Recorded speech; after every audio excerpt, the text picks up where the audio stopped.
ताजा निष्पक्ष खबरों के लिए कहीं नहीं है आपको जाना। प्रतिपक्ष संवाद का काम है सच्चाई आप तक पहुंचाना। नमस्कार, आपका स्वागत है प्रतिपक्ष संवाद में। आज हम एक खास कार्यक्रम की शुरुआत करने जा रहे हैं जिसका नाम है पोस्टमार्टम।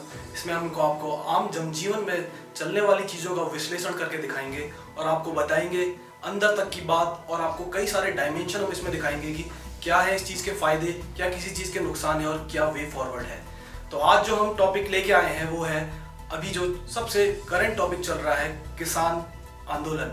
तो हम एक सबसे पहले इसकी पृष्ठभूमि को समझना चाहेंगे कि क्यों ये आंदोलन शुरू हुआ, क्या कृषि की हालत है, क्या सरकार की कोशिशें हैं और क्या इस कृषि बिल के फायदे हैं और क्या नुकसान किसानों को इसके दिखाई देते हैं और आगे क्या इसका समाधान निकल के आ पाएगा।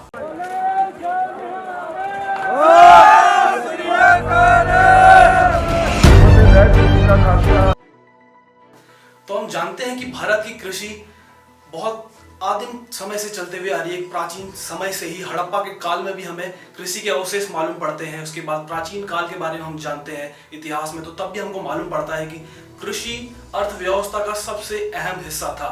जहाँ तक व्यापार की बात है, जहाँ तक हमारे संस्कारों की बात है, हमारी संस्कृति की बात है, सभी कृषि से प्रभावित है। हमारे त्योहार से लेकर हमारी परंपराएं, विवाह के दौरान सभी चीज़ों में अनाज का प्रयोग किया जाता रहा है। और ये चीज़ें किसी से भी छुपी नहीं है कि कृषि हमारी अर्थव्यवस्था का एक अभिन्न अंग रहा है। पर क्या कारण है कि आज किसान आंदोलन करने को मजबूर है, सरकार को एक बिल लाना पड़ता है और इस बिल के पीछे काफी सारे विवाद उत्पन्न होते हैं। तो जहां तक आजादी के बाद की हम बात करते हैं, तो आजादी के बाद 60 के दशक में हरित क्रांति लाई गई। हरित क्रांति ने हमारी कृषि की जो पूरी ढांचा था, कृषि का ढांचा था, उसको बदल के रख दिया। कृषि का उत्पादन 2 गुना, 3 गुना, 4 गुना और लगभग तब से 5 से 6 गुना अब हो चुका है। इससे खाद्यान्न के उत्पादन को बढ़ावा मिला। हम जो पहले से आयात करते थे अन्न को, फिर हम अन्न का निर्यात भी करने लगे। उसके बाद हमारे पास इतना आयात हो गया कि हमारे भंडार गृह छोटे पड़ने लग गए। लेकिन आज इतने सारे उत्पादन के बाद भी ये हालत आ पड़ी है कि किसान अच्छे दाम लेने को मजबूर है। तो हरित क्रांति के बाद से हम एक क्रोनोलॉजी समझते हैं, तो हम ये जानने की कोशिश करते हैं कि उत्पादन बढ़ने के बाद भी ये समस्या क्यों बनी रही। किसान को फिर भी अच्छे दाम नहीं मिल पा रहे हैं। हमें जानना होगा कि ये समस्या क्यों बनी आ रही है। हमारे देश में बहुत पहले एक एपीएमसी एक्ट लाया गया। एपीएमसी का मतलब होता है agriculture produce and marketing committee, जिसे हम आम भाषा में मंडी समितियां कहते हैं। अभी के हालात है कि अभी किसान के खेत में कोई भी अन्न होता है तो वो गाड़ी के जरिए कि अपने अनाज को या फिर अपने फल सामग्री वगैरह को लेके मंडियों तक पहुंचते हैं, यानी एपीएमसी तक पहुंचता है। एपीएमसी में उसे कुछ शुल्क देना होता है, कुछ सेस वगैरह उसे देने होते हैं, और उसके बाद एपीएमसी में मौजूद लोग उसको बाजार तक पहुंचाते हैं। तो सरकार ने जो इस समय जो बिल लेके आए हैं, उस बिल का केवल एक हिस्सा नहीं है, वो 3 बिल है। इन 3 बिलों में अलग अलग प्रावधान है।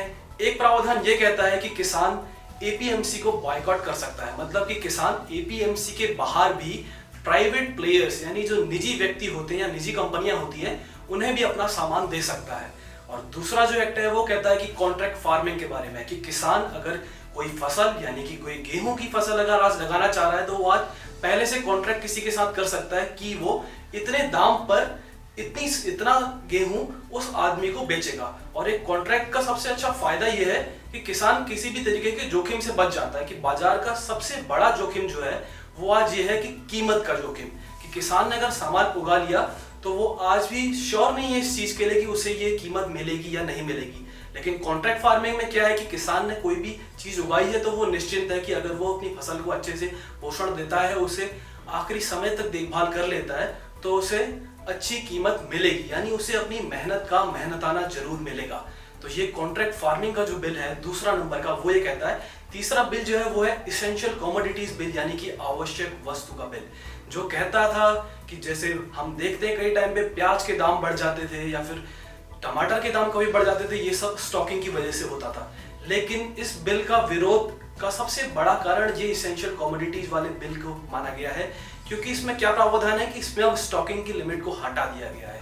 इसमें प्राइस ट्रिगर को केवल एक कारण माना गया है कि जब प्राइस ट्रिगर होगा तो ही स्टॉकिंग पे लिमिट लगाई जाएगी, अन्यथा कोई भी व्यक्ति कितनी भी स्टॉकिंग कर सकता है जब तक कि बाजार में प्राइस पे कोई असर नहीं पड़ रहा है। यानी कि 2 टाइप के प्रावधान इसमें भी किए गए हैं। मेनली ये हॉर्टिकल्चर क्रॉप्स के लिए है, यानी कि जो फल वगैरह होते हैं उन्हें हॉर्टिकल्चर क्रॉप्स में माना जाता है, बागवानी फसलें जिन्हें हम हिंदी में कहते हैं। तो बागवानी फसलों के लिए यह है कि बागवानी फसलों में पिछले 12 महीनों का प्राइस, एवरेज प्राइस देखा जाएगा। उसके अलावा पिछले 5 सालों का रिटेल प्राइस देखा जाएगा। अगर उसमें प्राइस ट्रिगर हुआ है तो तभी स्टॉकिंग पे लिमिट रखी जाएगी, वरना कोई भी व्यक्ति कितना भी स्टॉक कर सकता है। और ये लागू नहीं होगा वैल्यू चेन एडिशन करने वाले लोगों पे, यानी कि कोई आदमी अगर कृषि प्रसंस्करण में सम्मिलित है, वो पैकेजिंग करके सामान बेचता है और वो साल के शुरुआत के टाइम पे खूब सारा चीजें स्टॉक कर लेता है, तो उस पे ये चीजें लागू नहीं होंगी। प्राइवेट प्लेयर्स हैं वो क्या करने की कोशिश करेंगे कि वो कहेंगे कि हमको सारा सामान शुरुआत में दे दो, और वो सारा सामान शुरुआत में सस्ते दामों पर लेके ज्यादा से ज्यादा स्टॉकिंग करके उसे महंगे दाम पे बेचने की कोशिश करेंगे। उनका दूसरा चिंता का कारण ये है कि जो एपीएमसी मंडीज वाले हैं वो जो अगर मार्केट से बाहर हो जाएंगे तो उनके लिए बहुत मुश्किलात होंगी, क्योंकि जो भी विरोध होता है तो विरोध का एक पहलू नहीं होता। हम कई सारी चीजें सुनने को मिल रही हैं हमें कि किसानों का विरोध जायज है या फिर किसानों का विरोध जायज नहीं है। तो इसके 2 पहलू हैं कि हमने कई सारे फायदे भी जाने इस चीज के बारे में कि किसानों को अच्छा दाम मिलेगा, क्योंकि निजी प्लेयर आएंगे तो कॉन्ट्रैक्ट जैसी चीजें होंगी, किसानों को अच्छा दाम जरूर मिलेगा उस चीज का।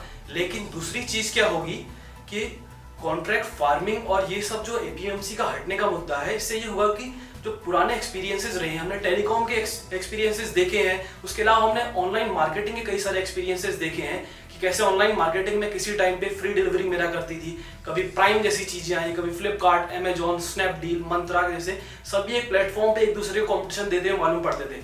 लेकिन किस तरीके से कुछ प्लेयर्स ने सभी को किनारे करके एक मोनोपोली बनाना शुरू कर दिया। आज फ्री डिलीवरी दूर की चीज हो चुकी है। सेम ऐसी टेलीकॉम में हुआ, कई सारे players, Aircel, Uninor, Tata Indicom, यहाँ तक कि वोडाफोन, आइडिया को भी एक साथ आना पड़ा, क्योंकि बाजार में मोनोपोली वाली कंडीशन हो गई थी। तो मोनोपोली वाली कंडीशन में क्या होता है कि शुरुआत में ग्राहक को बहुत फायदा मिलता है, लेकिन बाद में जब एक तरीके का राज होने लगता है तो दामों को एक तरीके से एक ही तरफ लाने के लिए मजबूर कर दिया जाता है, और फिर उसके बाद आप मार्केट में कोई हस्तक्षेप नहीं कर सकते, क्योंकि मार्केट अपने ही सिद्धांतों से चलता है और हमेशा वैसे ही चलता रहा है। तो इस वजह से किसानों का ये मानना है कि आगे जाके ये परेशानी हो सकती है कि जो भी लोग अभी प्राइवेट प्लेयर जो आएंगे वो किसानों से अच्छे दाम पे लेना शुरू करेंगे, तो इससे एपीएमसी यानी जो मंडी समिति वाले हैं उन्हें नुकसान होगा। वो लोगों की दुकानें बंद होना शुरू हो जाएंगी, और एक बार जब ये एपीएमसी की दुकानें बंद हो गई तो उसके बाद फिर मोनोपोली का गेम शुरू हो सकता है। यानी किसान मजबूर हो जाएगा कि अभी वो अगर मंडी को 20 रुपए पर केजी प्याज बेच रहा है तो उस समय फिर वो 15 पे भी देने को मजबूर हो जाएगा, क्योंकि फिर तो एपीएमसी कहीं होगी ही नहीं। तो ये किसानों की समस्या है। लेकिन इसके अलावा कई चीजें ऐसी है कि क्या ये सुधार लाने की जरूरत थी? तो हाँ, सुधार लाने की बिल्कुल जरूरत थी, क्योंकि देश में एलपीजी रिफॉर्म्स हुए। हमने देखा कि लिबरलाइजेशन, प्राइवेटाइजेशन, ग्लोबलाइजेशन 90 के दशक में ऐसी चीज थी जिसने इकोनॉमी को बिल्कुल बदल के रख दिया। लेकिन कृषि क्षेत्र में ऐसे एक इनोवेटिव, एक ऐसे नवाचार के लिए देश आज तक तरस रहा था। तो ये कुछ तो नया करने की कोशिश है जिसमें थोड़ा रिस्क है, पर मालूम पड़ता है कि कृषि को आगे ले जाएगा। इससे सबसे अच्छी चीज ये है कि अभी तक एमएसपी जो है वो खाद्यान्नों में चावल, गेहूं वगैरह में दी जाती थी। तो पंजाब और हरियाणा में आप देखेंगे कि यहाँ का चावल और गेहूं का उत्पादन बहुत ज्यादा है, लेकिन हमारे जीवन में केवल चावल और गेहूं से ही हम इनकम नहीं कमा सकते हैं। हमारे खाने का पार्ट वही नहीं है। कई लोग ऐसे हैं जो कई नई चीजें पसंद करते हैं, हम एक्सपोर्ट भी कर सकते हैं। तो एक्सपोर्ट में केवल यही चीजें नहीं है। तो अगर आप एमएसपी से हट के जाएंगे और इस तरीके के कानून लाएंगे तो इससे क्या होगा कि अन्य फसलों के कारोबार में भी मदद मिलेगी। किसान इन चीज़ों से हट के जड़ी बूटियां भी उगाना शुरू करेगा। किसान फसल जो हमारे फल होते हैं, फलों पे भी जोर देना शुरू करेगा।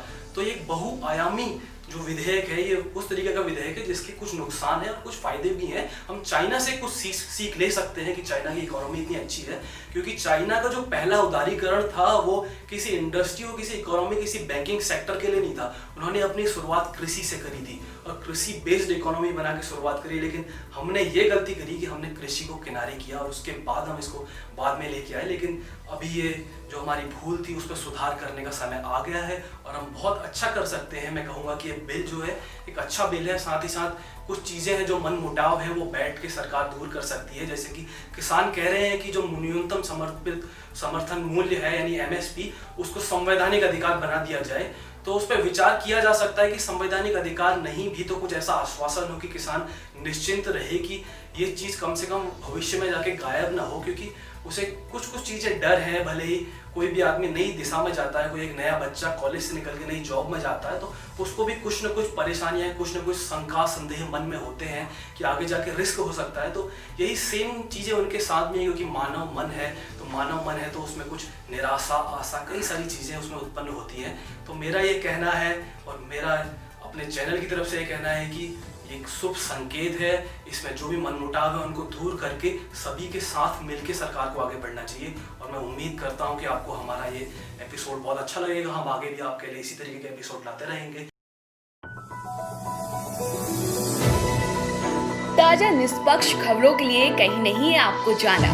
प्रतिपक्ष संवाद का काम है सच्चाई आप तक पहुंचाना।